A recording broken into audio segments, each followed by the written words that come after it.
Quelles ont été les principales raisons qui vous ont poussé à occuper des postes de haute direction dans les secteurs des télécommunications en Afrique? C'est une bonne question, mais je peux prendre un peu, reculer un peu comment j'ai construit mon carrière. Je pense construire une carrière avec succès, tu as besoin vraiment de planifier votre carrière. Ça veut dire, quand tu es à dernière euh, année des études à l'école, tu dois vraiment planifier qu'est-ce que tu veux faire à l'université, qu'est-ce que tu veux travailler. Alors, tu commences à construire ton carrière quand tu es 17 ans, 16 ans, 15 ans, c'est pas quand tu as 40 ans. Alors, je pense qu'à ce moment-là, j'ai commencé mon carrière au niveau de comptabilité. J'ai fait plusieurs années, 4 années avec des sociétés de grandes entreprises, que à ce moment-là, j'ai découvert que j'ai besoin de construire plus mon carrière, faire acquérir plus de compétences. Et je peux donner l'exemple, construire une carrière, c'est comme construire un immeuble.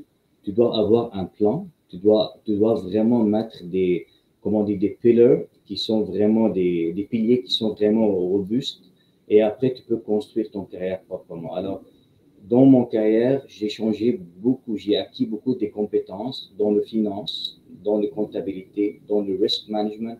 J'ai fait des compétences au niveau commercial pour avoir les compétences nécessaires du secteur de télécommunications. J'ai fait plus que 8 ans en Afrique dans le secteur de télécommunications. Alors, toutes ces étapes-là, tu as construit les piliers et les fondations qui est nécessaire pour pouvoir arriver à un rôle, pour être un DG.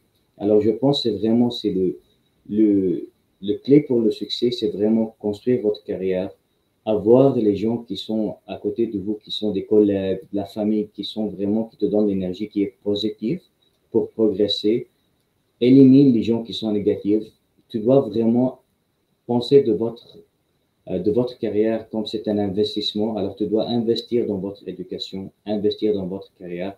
Quelquefois, on doit changer notre carrière pour un boulot qui paye moins de l'autre, mais stratégiquement, il va m'aider à progresser mon carrière. Quelquefois, on doit se reculer un peu dans nos carrières pour progresser une étape qui est plus élevée. Alors, je pense vraiment l'expérience, l'industrie et l'éducation qui m'a aidé à progresser dans mon carrière. Quels défis avez-vous rencontrés en tant que manager général dans un environnement professionnel et culturel diversifié? Il n'y a pas un succès sans un défi. Et ça, c'est pas théorique. Alors, il n'y a personne qui est complet. Il y a toujours quelque chose que tu dois euh, apprendre dans la vie. Il y a toujours des décisions qui sont des décisions qui sont pas des propres décisions, mais tu vas. Le plus important, c'est quand tu fais une décision qui n'est pas correcte, d'apprendre de cette décision et de progresser en avant.